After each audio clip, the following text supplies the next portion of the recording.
Hello YouTube, this is Morgan Airspeed Prime here with my next The Rise of Kyoshi chapter analysis video.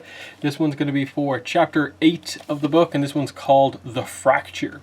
This is a much shorter chapter than the previous one, and so it's much easier to discuss than that one, so we shouldn't be here as long this time out. And the main gist of this chapter is that Kyoshi obviously wakes up after the iceberg incident, and first is actually greeted by Jianzhu. So we get a very important conversation between Kyoshi and Jianzhu. Then she gets to see Rangi and Yun for the first time since the incident, and we see the effect of that, of basically they have just seen her do something Avatar related basically, and they don't really know how to react. Then she finally meets Kelsang, and we see that the idea of like keeping this a secret, keeping it on the down low, and hoping something happens with Yun, the kind of time for that is over. Kyoshi is now out in the open as an Avatar candidate, and that has to be the way it is because of what just happened. So that's the core of the chapter, but let's get into some of the details. I think the focus definitely is more of the start of the chapter and the scene between Jianzhu and Kyoshi. I think what he says here is so important because I suppose effectively, given the dynamic between Kyoshi and Jianzhu for most of the book, this is the scene that really informs most of it. But let's get into it here. So first of all, through Jianzhu, we actually get the explanation of Kyoshi's problem with earthbending. I remember the day you and Kelsang told me about your problem with earthbending. You said that you couldn't manipulate small things. You could only move a good-sized boulder or of a regular shape, like a person whose fingers were too thick and clumsy to pick up a grain of sand. And Kyoshi basically says this was true. Most schools of earthbending didn't know how to deal with a weakness like Kyoshi's. Students started out bending the smallest pebbles, and as their strength and technique grew, they moved more bigger and heavier chunks of earth. She also reveals here, Kyoshi had long since decided that she wouldn't bother formally training in bending. It hadn't seemed like a problem worth solving at the time. Earthbending was mostly useless indoors, especially so without precision. Jianzhu basically says, you didn't tell me the reverse applied, that you could move mountains, and you were separated from the ocean bed by 200 paces. Not even I can summon earth from across that distance or across water. Kyoshi's reaction basically is just to like, I didn't know my limit, I didn't know what I could do, I just reacted, Yun was in danger, and I just reacted about it. And she asks, are they okay? He just says, yeah, fine, we need to talk about some stuff. And he just gets very casual with her for a second. She's kind of surprised by this because she does effectively say this is one of her first times really having such an informal conversation with Jianzhu. She actually hasn't been one-on-one with him all that much. He says, the Earth Kingdom, it's kind of a mess, don't you think? And he says, I mean, look at us. We have more than one king. Northern and southern dialects are so different. They're starting to become separate languages. Villagers in Yokoya wear as much blue as green. And the Siwang people barely share any customs with the rest of the continent. He then goes on to basically say that, did you know that the word for Dao Fei doesn't really exist in the other nations? Across the seas, they're called criminals. They have petty goals, never reaching far beyond personal enrichment. But here in the Earth Kingdom, Dao Fei find a level of success that goes to their heads and makes them believe they're a society apart, entitled to their own codes and traditions. They can gain control over territory and get a taste of what it's like to rule. Some of them turn into spiritual fanatics, believing their looting and pillaging is in service of a higher cause. It's all because Ba Sing Se is not truly an effective authority. The Earth King's power waxes and wanes. It never completely reaches across the land as it should. Do you know what's holding the Earth Kingdom together right now in its stead? Me. So that's his answer. And it's very telling. I think it's a very open conversation that makes complete sense because effectively that is the way to view the Earth Kingdom pretty much all the way up to like what we're dealing with right now in Korra, and the idea of they're starting to have these democratic elections that hope to solve the overall problem.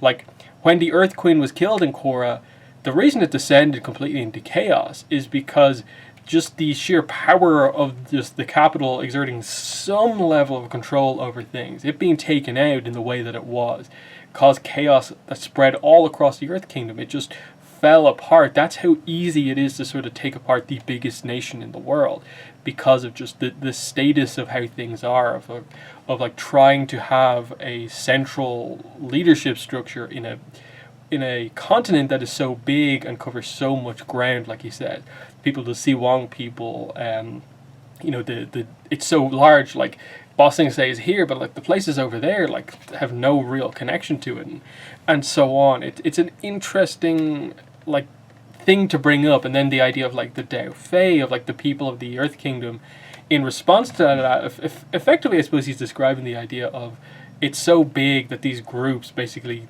form nations and cultures of their own.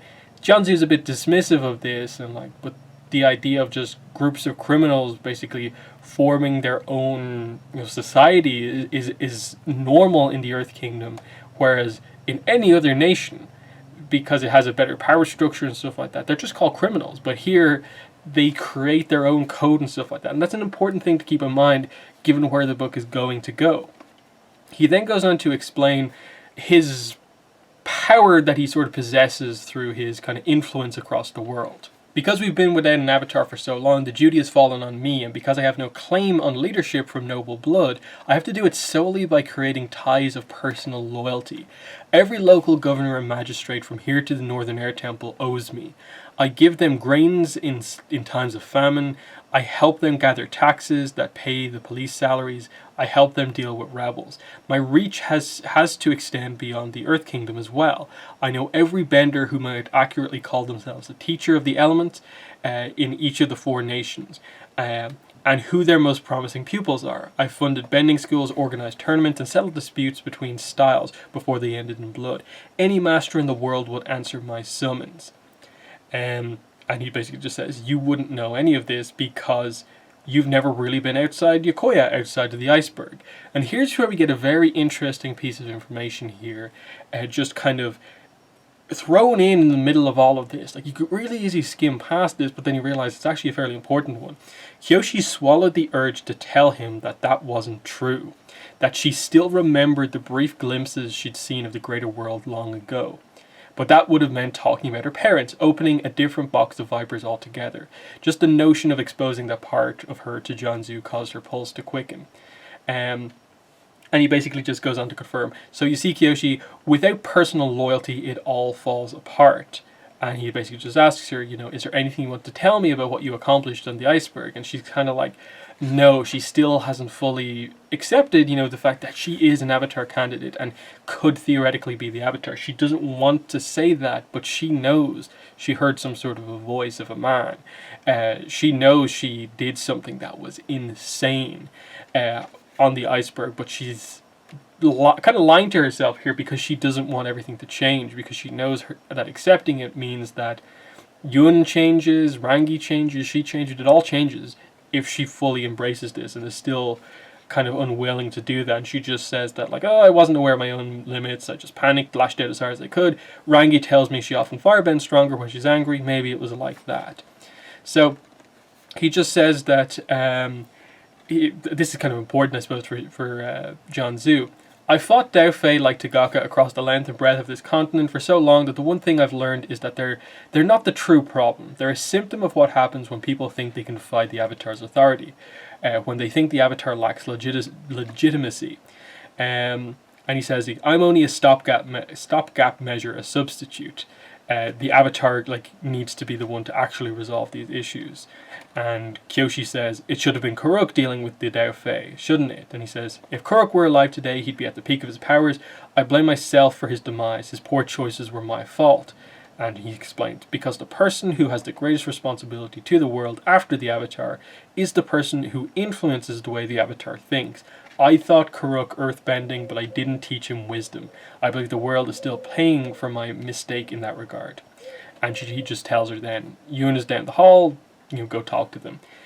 It's a very, very interesting conversation because he's talking to her now as if she is an Avatar candidate. He's kind of starting his lessons in a way to her, given that her claim suddenly is just as good as Yun's, if not more so.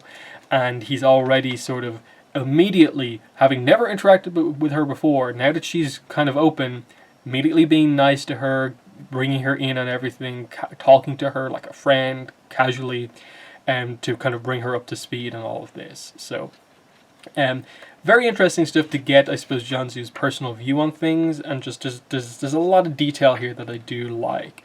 When he talks about his reach, that's a very, very important thing to note, given what's about to happen in the coming chapters, but we'll move on.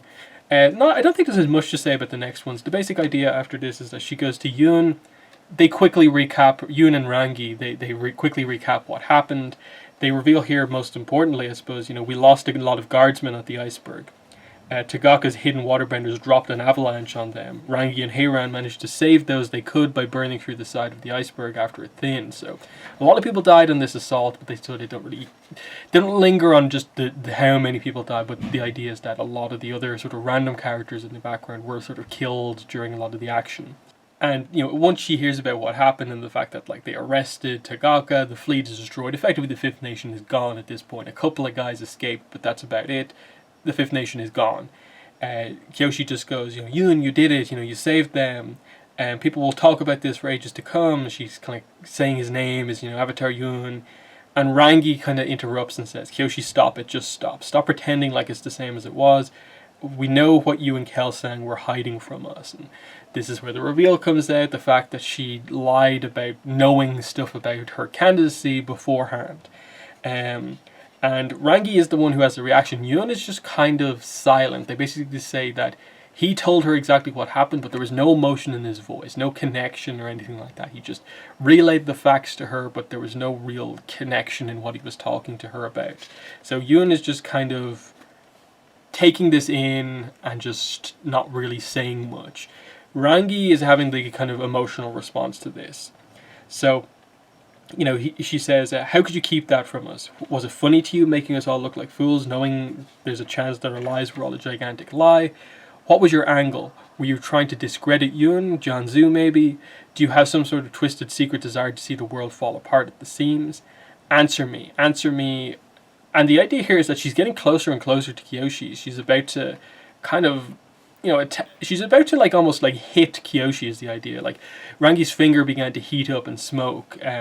Kyoshi is bracing herself to get punched basically here. She says Kyoshi closed her eyes, squeezing out tears, and readied herself for the blow. It never came. Rangi stepped back, aghast, hands covering her mouth, realizing what she was doing, and then barreled past Kyoshi out the door, and Yoon follows quickly after. So, I think it's a nice reaction from Rangi because it makes sense. She's devoted herself completely to Yoon because she's so reverent towards the Avatar. Now she's suddenly finding out that that devotion to Yoon may have been a lie for all this time.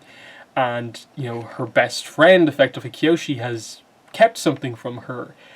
And the something is that she may be the Avatar. And so it's just this interesting, mass of everything kind of swirling around just with Rangi of her devotion to the Avatar is now to Kyoshi, but Kyoshi's this person who's very important to her, but now she potentially is the Avatar and Yoon isn't. What does that mean? It's just, with Rangi and the way she is, with her kind of that character dynamics, it makes sense why she is so kind of upset and doesn't really know how to react to this, because she's trying to say well, you're trying to discredit Yoon and stuff like that, but without realizing that Kyoshi just did what she wanted to do. She never thought she was the Avatar, but she reacted and just did what she could.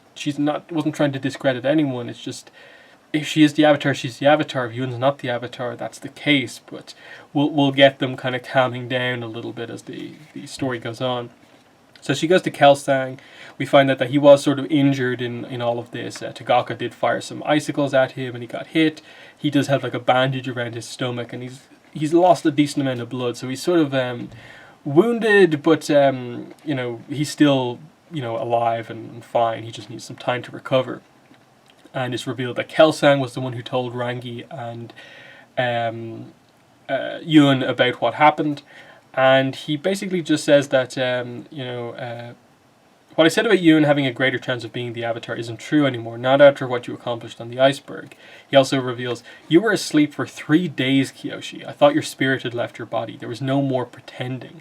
So, at that point, if she's just unconscious. Like, she wasn't even like injured. Like, I think she like scratched up her leg a little bit, but Kyoshi wasn't injured during this whole thing. There was no real reason why she should have been unconscious for 3 days after what she did, except some sort of mad exertion of energy, like, say, Aang after he uses the Avatar state for the first couple of times in ATLA. When he uses that defense mechanism and it activates automatically, it completely drains him, and the same thing has happened here to Kyoshi. Kelsang had to explain to people what happened and why she's unconscious despite nothing otherwise having happened to her. She sort of accuses Kelsang of like changing things, of like, you mean you couldn't wait any longer to make your move? You wanted to teach an avatar who depended on you more than Jianzhu, and you lost your chance with Yun. That's what I am to you, a do-over. And he just says, the time when any of us could have what we wanted passed years ago. So Kelsang is just kind of acknowledging the reality of this situation, of like effectively saying to Kyoshi, you want to live a normal life and kind of have things be exactly the way they were.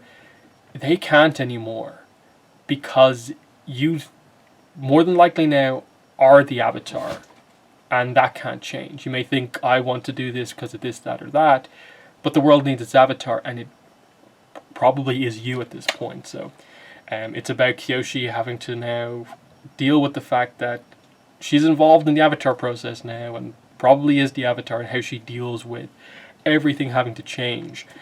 So that's what we're getting here. So yeah, next chapter we'll get some interesting stuff with Kyoshi and Yun. Chapter 10 is a real game changer, and that'll be a big kind of another. It's not as long as the iceberg, but so much stuff happens in it. It changes the dynamic of the story so much. So we've got a lot of good stuff to come up in the next couple of days as we go through the next few chapters. But yeah, that's my thoughts on Chapter 8, The Fracture. Like I said, I think it's about the reaction you expected from Kyoshi's close friends and Kelsang. The interesting thing, though, is the conversation at the start with Jianzhu, which I think is really, really important. But that's been the video. Thanks for watching, and bye.